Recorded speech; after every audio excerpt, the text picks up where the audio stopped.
Assalamualaikum warahmatullahi wabarakatuh. Waalaikumsalam warahmatullahi wabarakatuh. Alhamdulillah pada kesempatan yang berbahagia ini bisa menyapa kembali saudara-saudaraku semua sebangsa setanah air. Dan alhamdulillah pula pada kesempatan yang berbahagia ini bisa bertemu dengan Gusmar KPN Nusantara. Sehat Gus? Alhamdulillah. Dan ini sebenarnya sudah terkenal. Beliau adalah kader GP Ansor dari Makassar. Wah, luar biasa. Kemarin telah mengikuti apel Harlah Ansor yang ke-91 di Gor Satria Purwokerto Banyumas. Nah, ini luar biasa. Jauh-jauh dari Makassar datang ke Banyumas. Sugeng Rawuh, Makassar. Luar biasa. Lah, ini mumpung ketemu dengan beliau-beliau yang luar biasa ini, kami ingin ngobrol-ngobrol Gusmar dan kader Ansor dari Makassar ini mengenai polemik munculnya Jatma Aswaja ini, Gus. Ini kan lagi viral loh. Nah, kok tahu-tahu ada deklarasi Jatma Aswaja? Kalau Jatman ini sudah familiar lah, kan familiar. Nah ini kok tahu-tahu kok ada deklarasi Jatma Aswaja? Ya siapa lagi kalau bukan dari geng Pekalongan itu, Gus ya. Nah ini menurut pandangan Gusmar sebagai pegiat media sosial ini bagaimana menyikapinya? Kita sebagai warga NU ini seharusnya bagaimana ini? Mas Sumarno dulu aja. Oh Mas, ini ya, menurut pandangan Mas Marno ini gimana ini? Tentang fenomena deklarasi Jatma Aswaja. Ini yang digagas di Pekalongan ya. Ya. Jadi saya kira yang pertama memang bahwa harus diurai dulu Oh iya ya. bahwa keberadaan Habib Lutfi bin Yahya sebenarnya di NU itu juga bukan hal yang baru bagi kita semua, bahwa mereka memang selama ini kita kenal sebagai pengurus Jatman Ya. sebelum adanya ini Belum polemik dulu kan. polemik Ah ya.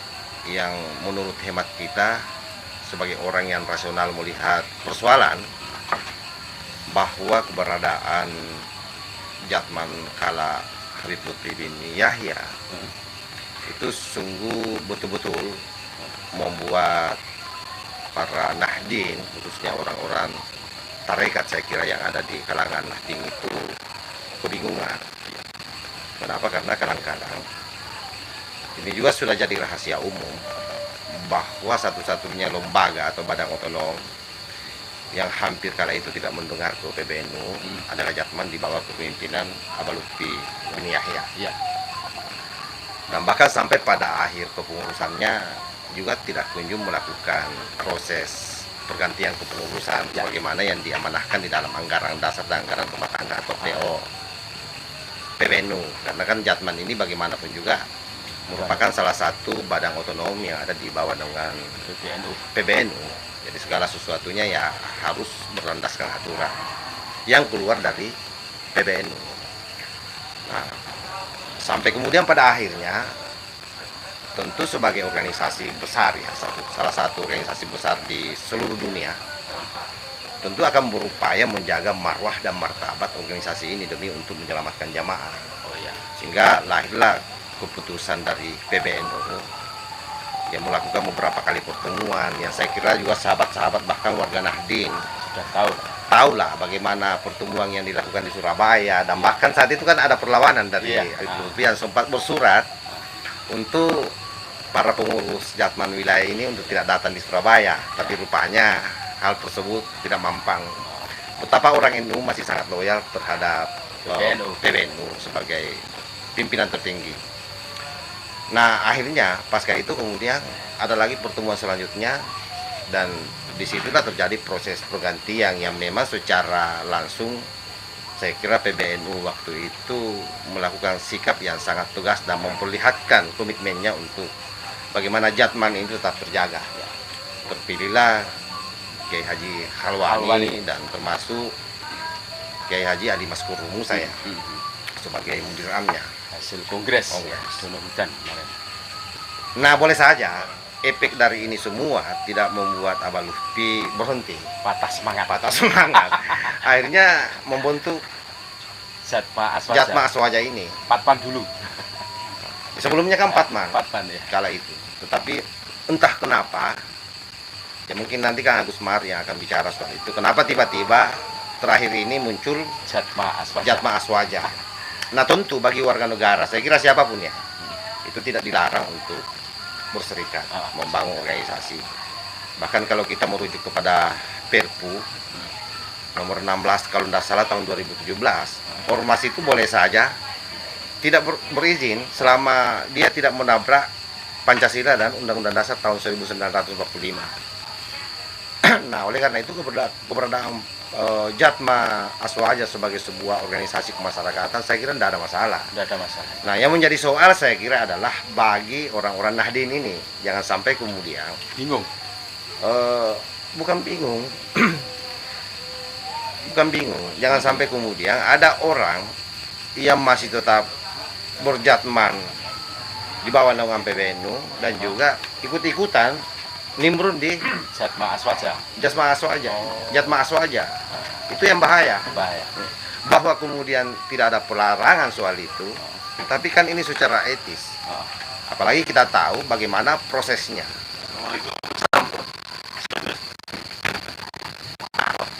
Apalagi kita tahu prosesnya kan. Bagaimana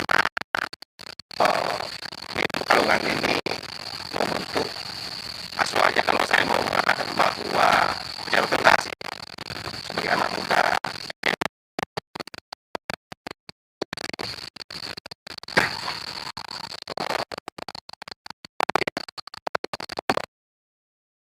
jadi saya juga mohon maaf ini kepada para muhibbing yang pencinta Habib Lutfi, ini kita harus buka-bukaan kenapa ini menjadi penting supaya seluruh orang-orang Nahdien itu betul-betul memahami situasi yang ada, bahwa satu-satunya organisasi tarekat hari ini yang ada di bawah naungan PBNU yaitu Jatman. Jangan sampai ikut-ikutan menyeberang ke sebelah.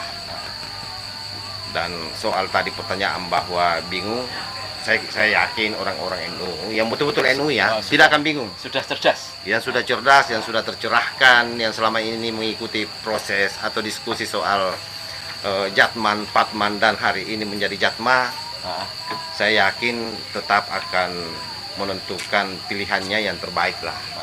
Bahwa PBNU ini satu-satunya payung besar kita. Saya kira begitu. Berarti kalau menurut Bang Marno ya, sejarah berdirinya Jatma itu kan sejarah pembangkang gitu ya. Pembangkangan. Dan ini enggak perlu ditutup-tutupi karena kan ini rahasia umum lagi. Enggak bisa. Sekarang ini tidak ada hal yang bisa disembunyikan. Semua terekspos. Dan saya kira kita juga melihat secara konkret di media sosial betapa orang-orang NU speak up, memberikan perlawanan yang sangat tegas, keras terhadap Abah Lutfi yang semua orang dulu tidak pernah ada yang menyangka. Sekelas Abah Lutfi semua orang tahu, Pak. Beliau ini orang yang sangat dikagumi di masanya ya, sebelum ada hiruk pikuk yang terjadi yang terjadi akhir-akhir ini. Tetapi faktanya orang-orang NU sudah pada melek semua, sadar betul bahwa kemudian masih ada yang ikut-ikutan dan seterusnya. Ya, saya kira itu hanya butuh proses. Ya. Butuh proses. Saya kira begitu. Luar biasa ini, luar biasa. Ini saya ucapkan selamat datang, Mas Nanang yang baru datang ya. Ini luar biasa nih. Ini lawyer ini. Nah, dari apa yang disampaikan oleh Bang Marno, kader NU dari Makassar, ini sangat luar biasa, menceritakan kronologis dari awal ini kan. Ini luar biasa. Selanjutnya, bagaimana tanggapan Gus Mar tentang fenomena munculnya deklarasi Jatma Aswaja Pekalongan ini? Nah, monggo. Oke, terima kasih. Sebelum Mas Nanang nanti mungkin akan berbicara dari sudut pandang menyampaikan bahwa tadi benar apa yang disampaikan oleh Mas Marno bahwa setiap warga negara masyarakat di Indonesia punya hak berserikat dan berkumpul, Ya. dilindungi undang-undang. Tetapi dalam konteks Jatmanya Lutfi bin Yahya, saya kira bukan hanya itu persoalannya, tapi ada persoalan lain. Di antaranya yang terpenting adalah persoalan etika berorganisasi yang tadi disampaikan.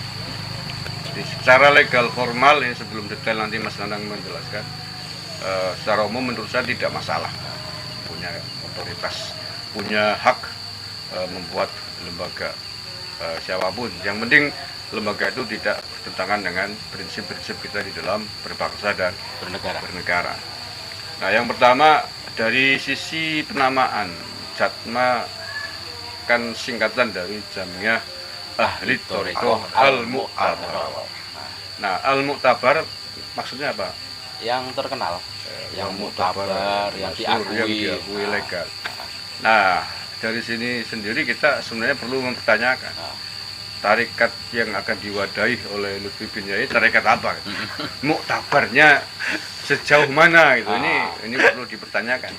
Karena dari sisi konteks pribadi Mbah Lutfi bin Yahya sendiri, beliau mengklaim diangkat mursyid oleh gurunya Mbah Malik, yang notabene guru sepuh kita semua di sini di Banyumas, ya asal Banyumas. Sejauh yang kita teliti, kita bertanya kepada tokoh-tokoh yang usianya ketika itu menangi atau sezaman dengan Lutfi bin Yahya di sini, sering berkunjung ke pondoknya Mbah Malik. Sampai detik ini, saya dan teman-teman lain belum menemukan kesaksian, testimoni bahwa Mbah Malik pernah mengangkat Lutfi bin Yahya sebagai mursyid thariqah dari Mbah Malik yang dia klaim adalah thariqah Sadziliyah. Sementara semua orang di Banyumas tahu, kiai di Banyumas tahu bahwa Mbah Malik itu thariqahnya adalah thariqah Naqsabandiyah Kholidiyah yang didapat dari gurunya yang notabene adalah abahnya sendiri, yakni Mbah Ilyas Sokaraja. Mbah Ilyas Sokaraja sampai hari ini turun kepada putra-putranya, penerus-penerus mursyid, thariqahnya adalah Naqsabandi Kholidiyah, bukan Sadziliyah. Jadi kok selenco ya. Makanya muktabarkah klaim kemursyidaan Lutfi bin Yahya sebagai mursyid Sadziliyah yang katanya mengaku didapat kemursyidanya dari Mbah Malik Kedung Baruk. Nah, ini sekali lagi saya tidak sedang mengatakan sah atau tidak, tetapi setidaknya sampai detik ini atas penelusuran kita semuanya melakukan penelusuran kepada saksi, tokoh-tokoh, sepuh-sepuh, orang yang sezaman dengan Lutfi bin Yahya dulu di sini. Saya belum mendapatkan yang lain, Gus Aung sendiri, Gus Muhson sendiri, belum mendapatkan orang yang mengatakan, membenarkan bahwa Lutfi bin Yahya diangkat mursyid oleh Mbah Abdul Malik Kedung Baruk. Bahwa Lutfi bin Yahya adalah sering ke pondoknya Mbah Malik, yes. Mereka menyaksikan. Tetapi apakah diangkat menjadi mursyid thariqah oleh Mbah Malik? Belum ada yang bersaksi mengatakan. Belum ada yang mengatakan, misalkan diceritain atau Mbah Malik bercerita bahwa saya pernah ngangkat LBY, belum ada. Saya sudah survei ke beberapa orang, begitu juga yang lain, Gus Aung, Gus Muson dan yang lain. Artinya dari sisi kemuktabaran beliau sebagai mursyid Sadziliyah yang mengklaim diangkat guru mursyid oleh Mbah Malik, masih tanda tanya besar. Apalagi kemudian kalau lebih jauh kepada perkumpulan thariqah yang lain. Karena kemuktabaran beliau sendiri, dia sendiri sebagai mursyid Sadziliyah dari Kedung Baruk, Banyumas,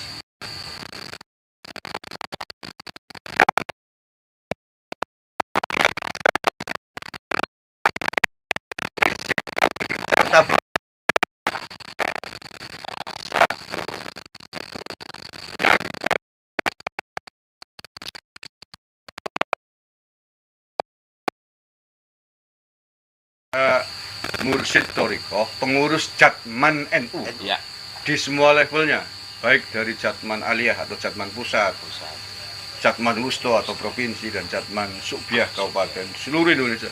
Saya yakin Sudah mereka tidak akan terpengaruh atas berdirinya Jatma Aswaja ini, karena mereka sudah punya wadah yang jauh lebih jelas, kredibel, yaitu Jatman NU yang tidak lain adalah bagian dari badan otonomnya milik Nahdlatul Ulama di setiap levelnya.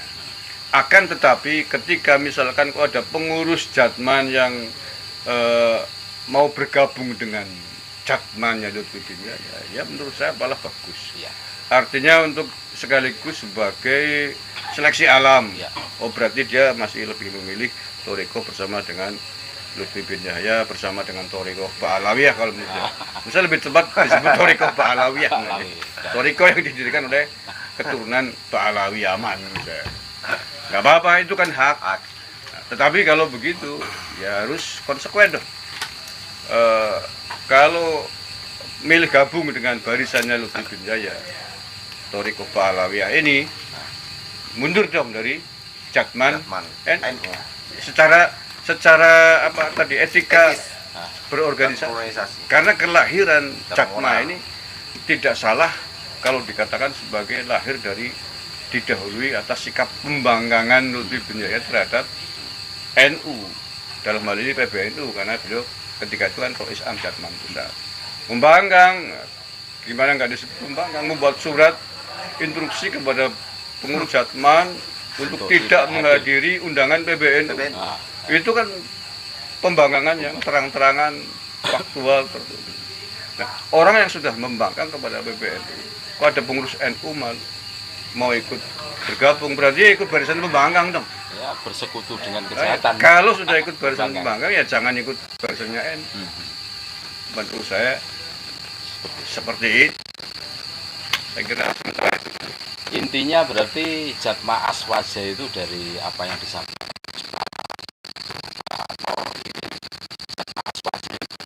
NU, ya jelas begitu ya. Bukan. Sudah pasti. Kalau itu sih mereka juga ngomong tidak ada hubungannya dengan NU secara organisatoris. Cuma dari segi namanya itu loh, kan ada mirip-miripnya kan. Dari segi nama dan target yang ada di dalam kepala mereka pasti juga sasarannya orang-orang NU. Iya. Ya. Nah, cuma kan yang begini gimmick-gimmick seperti ini kita paham lah.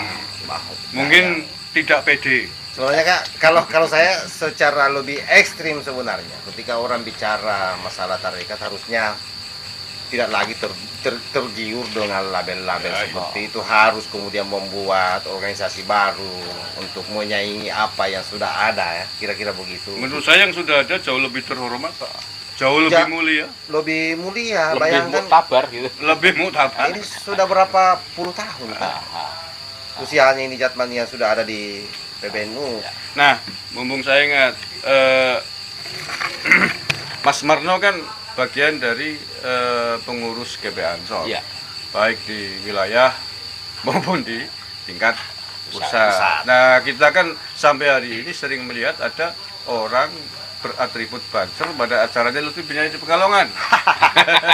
Nah, ini perlu dipertanyakan. Ini Masa Banser mau ngawal orang yang bangkang kepada Jadi NU? saya kira jelas aturannya ya. Yang pasti kalau di Ansor Banser itu perintahnya jelas bahwa seluruh agenda-agenda formal, agenda-agenda formal organisasi itu akan ada surat perintah yang keluar langsung secara terkoordinir ke bawah. Nah, cuma saja tidak bisa juga dihindari. Kadang-kadang sahabat-sahabat kita di bawah ya mungkin karena itu tadi butuh proses. Kasih saking kecintaannya terhadap label ulama.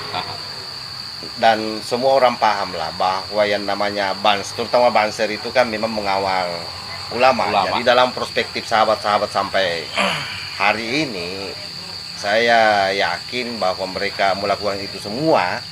Itu murni dari dalam, bukan atas perintah organisasi, karena secara organisatoris sampai hari ini kalau ada pengawalan yang resmi itu pasti ada surat perintah secara berjenjang ya, tergantung dari level kepengurusan mana yang melakukan perhelatan tersebut. Saya kira seperti itu. berarti selama ini belum ada kejelasan gitu. Ya saya kira jelas. Oh, jelas. Maksudnya jelasnya di sini bahwa Jelas pembangkang gitu. Sama misalnya acara yang tadi kan, Ah. yang kemarin ini Ya. di Harla. Semua banser ansor yang berjaga di situ sudah pasti itu berdasarkan surat perintah. Iya. Nah kira-kira seperti itu. Ah. Nah kalau misalnya ada acara-acara pengajian dan seterusnya itu yang misalnya Tidak ada surat perintah. tidak ada surat perintah, Bisa jadi itu ilegal. itu individual, Oh. sifat individual karena Ilegal mungkin secara organisasi. Iya. Ilegal secara organisasi. Iya, maksudnya enggak itu kecintaan terhadap kecintaan. orang yang dianggap sebagai ulama. Atau mungkin banser yang masih mukibin. yang Nah, kira-kira mengikuti begitulah. informasi. Kalau secara etik kan bagaimana mungkin toko yang membanggang PBNU kok masih dijaga. Dijaga, iya, Ini iya. gimana etiknya gitu. Oke. Oh, luar biasa ini. Percakapan obrolan kita pada malam hari ini.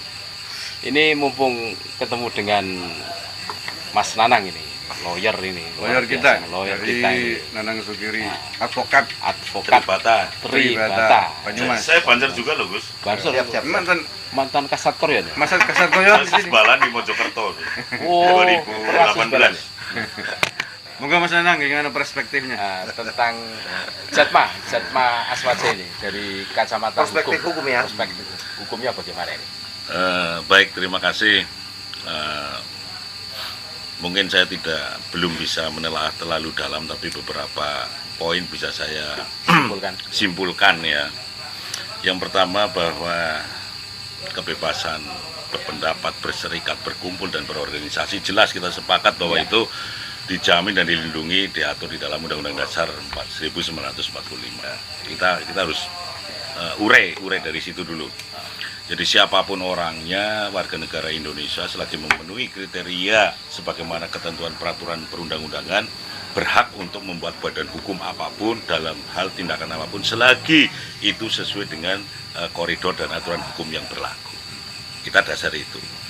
Kemudian yang kedua berkaitan dengan Jatma Aswaja ya. Ya, Jatma Aswaja sejauh ini yang saya tangkap adalah suatu badan hukum atau organisasi. Saya belum tahu persis ini bentuk badan hukumnya apa. Bisa ormas, bisa perkumpulan, Ormas. bisa Ormas, yayasan, ormas. bisa apa? Ormas ya. Ormas. Oke, ormas.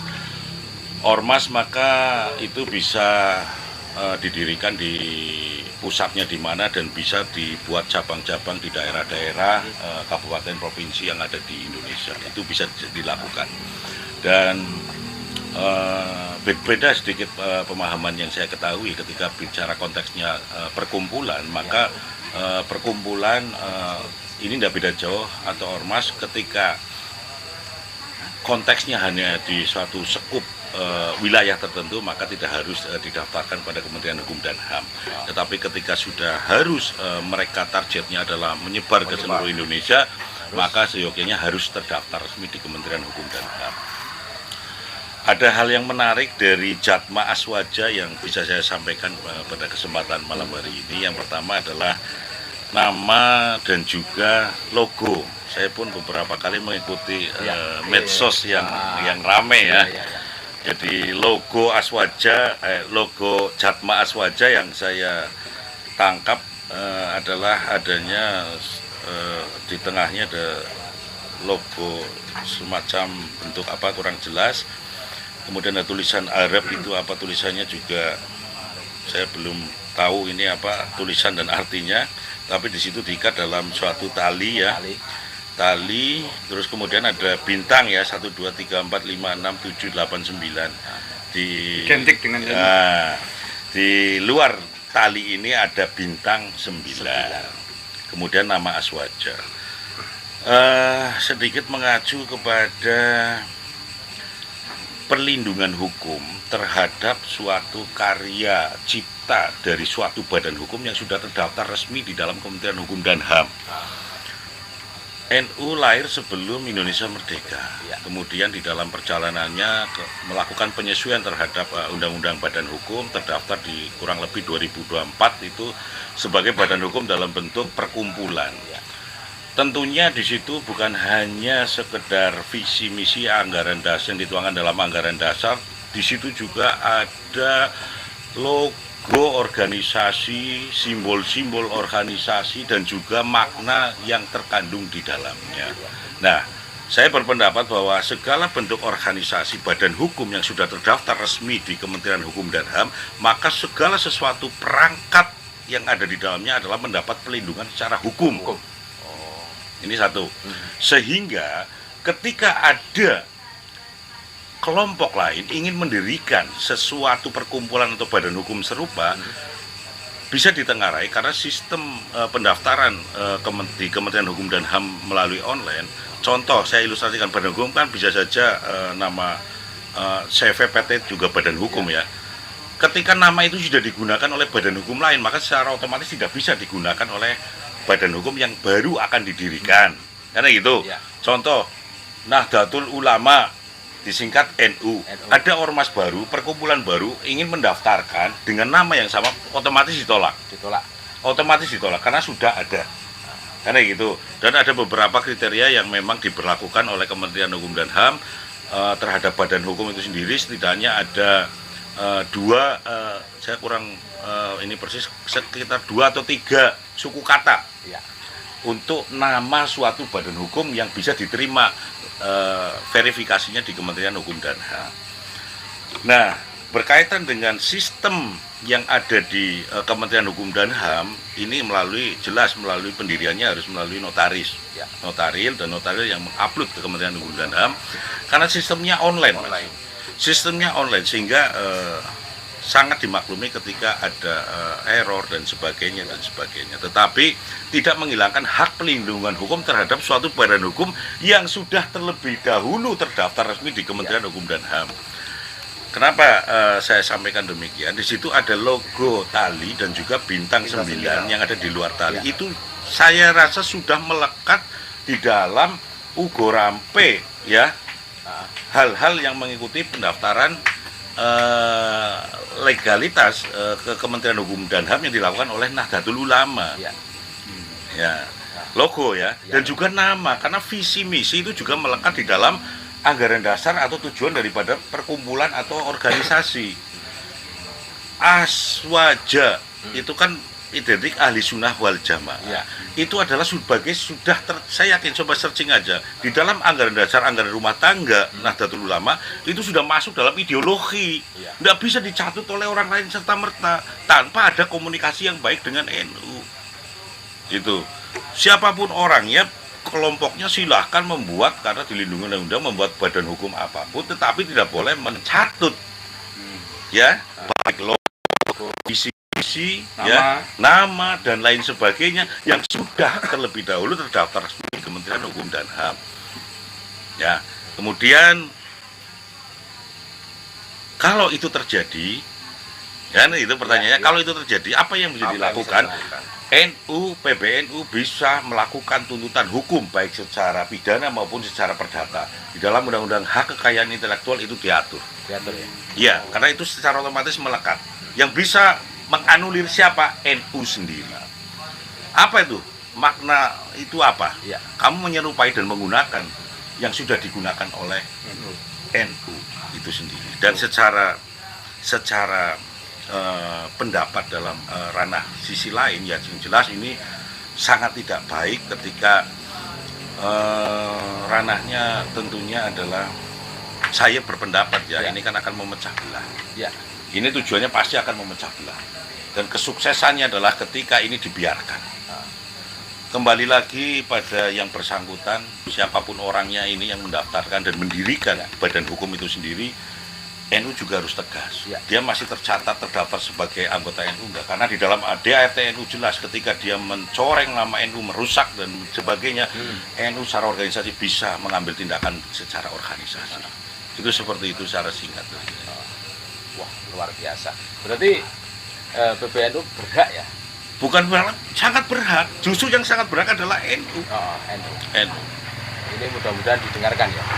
Ya, artinya lembaga bantuan hukum NU kan ada, kan bisa bertindak secara organisasi.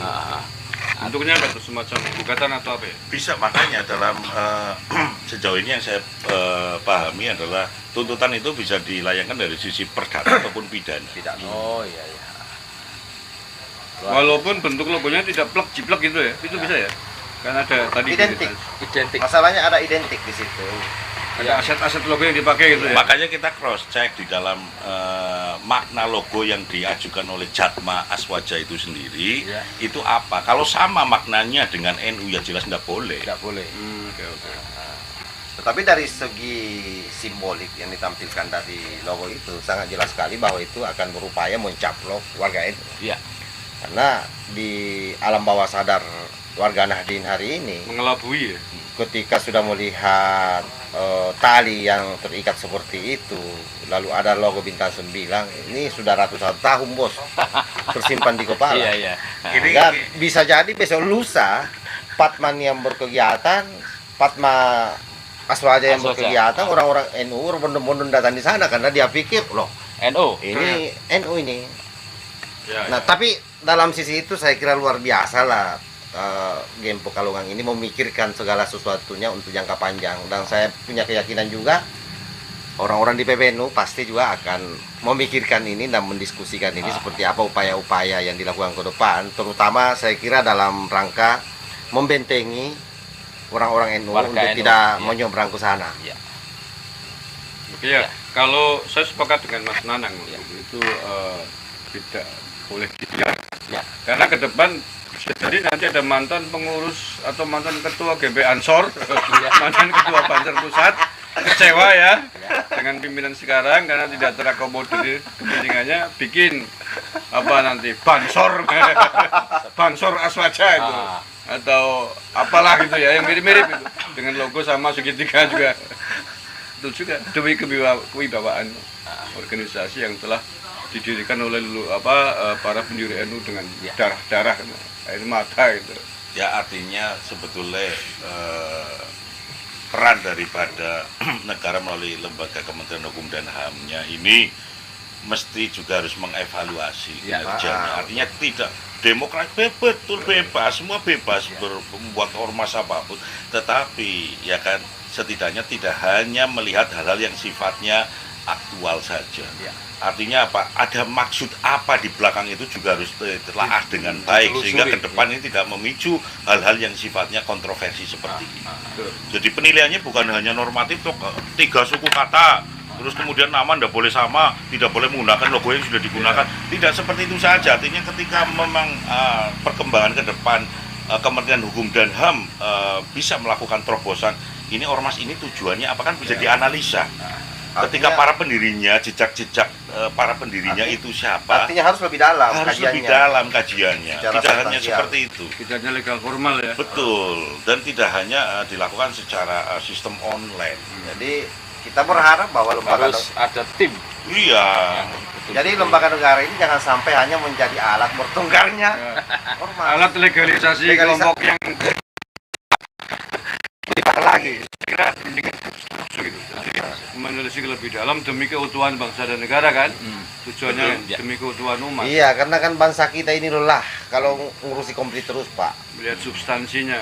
Ketika ini ternyata ini mau bikin gara-gara nih kalau diizinkan, mau bikin masalah baru ya jangan diizinkan. Harusnya direm, dan itulah sebenarnya fungsinya negara ada. Jangan negara ini itu tadi justru kemudian menjadi bagian pemicu dari terjadinya konflik. Jadi harus ada langkah-langkah awal sebagaimana yang disampaikan tadi oleh Pak Pengacara yang mesti secara recheck dilakukan oleh teman-teman di Kementerian Hukum dan HAM. Dan ini pasti diskursusnya akan panjang ini, Gus. Ya. Panjang. Saya Dan yakin. saya sepakat itu akan berpotensi menimbulkan perpecahan Iya. di kalangan para guru mursyid, Ya. Toriko di bawah. Ya kita maklum sekali lah ya, para guru mursyid, pengurus Jatman, NU itu kan banyak sekali yang tinggal di pedesaan, yang memang tidak tahu hiruk pikuk dinamika sosial politik, termasuk Jatman.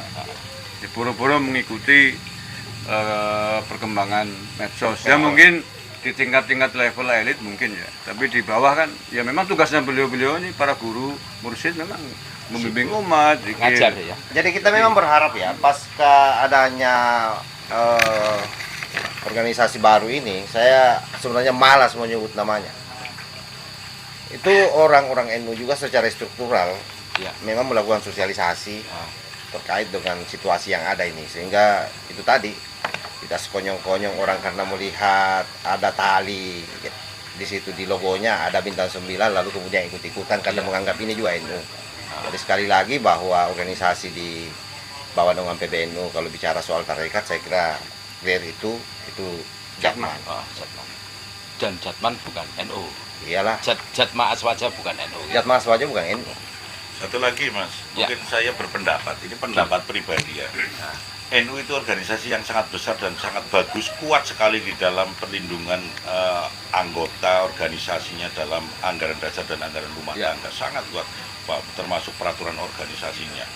Bahwa saya berpendapat ketika ada pengurus NU di level manapun, tetapi diketahui dia itu ya kan melakukan tindakan individu organisasi double kepengurusan masuk ke pengurusan sebelah, ini pun harus diambil tindakan dengan tegas Mas, karena ndak bisa terkait masalah, karena NU mengatur rangkap jabatan juga loh Mas, terlebih ini rangkap jabatan terhadap di luar NU, dan termasuk orang-orang pendiri ini mesti PBNU mengambil sikap, panggil itu diklarifikasi, maksud lu apa, lu kan masih terdaftar nggak, kalau memang terdaftar di dalam organisasi NU, karta NU-nya punya enggak, kan gitu. Dan anehnya lagi Sekjen Jatman ini mantan Sekjen PBNU, orang nomor 2 di PBNU di masa lalu, mantan Sekjen PBNU, mantan Sekjen PBNU. Ya harus Jadi, ambil tindakan lah. luar biasa organisasi harus tegas, karena tegasnya ini bukan arogan dan bukan, mohon maaf, NU, kenapa saya katakan NU harus tegas, karena demi menunjukkan marwah organisasi. Organisasi NU itu diatur dan dilindungi keanggotaannya, ke organisasinya di dalam anggaran dasar dan anggaran rumah tangga. Hukum organisasi ya anggaran dasar dan anggaran rumah tangga. Ketika menegakkan itu bukan masalah galak, bukan masalah tidak toleran, bukan masalah tidak balas budi kepada siapapun, baik dia pernah menjabat di kepengurusan PBNU. Bukan, ini demi marwah organisasi. Hitam katakan hitam, putih katakan putih. sepakat. Ini yang terbaik seperti itu. Kalau kita dengan gaya lah, kepenak lah, inilah itu dan sebagainya, Rasa tidak enak ya. tidak bisa kita marwahnya kita pegang, tidak bisa. Karena hukumnya di dalam anggaran dasar dan anggaran rumah tangga. Agar tidak diinjak-injak oleh orang lain, kelompok lain. Maka penting sekali dalam organisasi bukan hanya pengurus yang bisa memiliki anggaran dasar anggaran rumah tangga, tapi semua kader anggota, sehingga dalam program organisasi saya punya pendapat seyogyanya anggaran dasar, peraturan organisasi itu dipublis kepada seluruh kader, sehingga apa? Kader itu paham betul rohnya kemana ini organisasi. Itu seperti itu Pak. Sepakat. Luar biasa.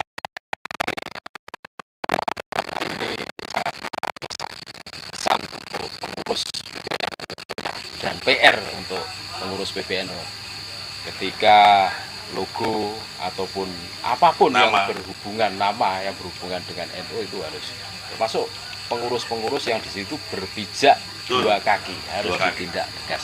Sepakat. Mungkin ada closing statement dari Gusmar yang perlu disampaikan. Cukup dari Kang Marno sudah cukup ya. Terima kasih banyak atas Kang Marno, terus Gusmar, terus Mas Nanang, lawyer yang luar biasa yang memberi wawasan biasa di luar. Mudah-mudahan ini saya tukang jaganya sendale poro kiai Mas. Oh ya, siap. Bukan sendale Habib ya Mas. Terima kasih banyak. Apalagi yang mendirikan Jatma Aswaja adalah keturunan imigran dari Yaman ya. Dalam kurung KB. Mengaku keturunan Nabi. Jadi kalau sandalnya beliau hilang, saya nggak urusan. Nggak tanggung jawab. Kalau perlu dihilangin sekali. Terima kasih saudara-saudaraku sebangsa setanah air, mudah-mudahan bermanfaat dan tetap NKRI harga mati Nusantara milik kita. Assalamualaikum warahmatullahi wabarakatuh. Waalaikumsalam warahmatullahi wabarakatuh.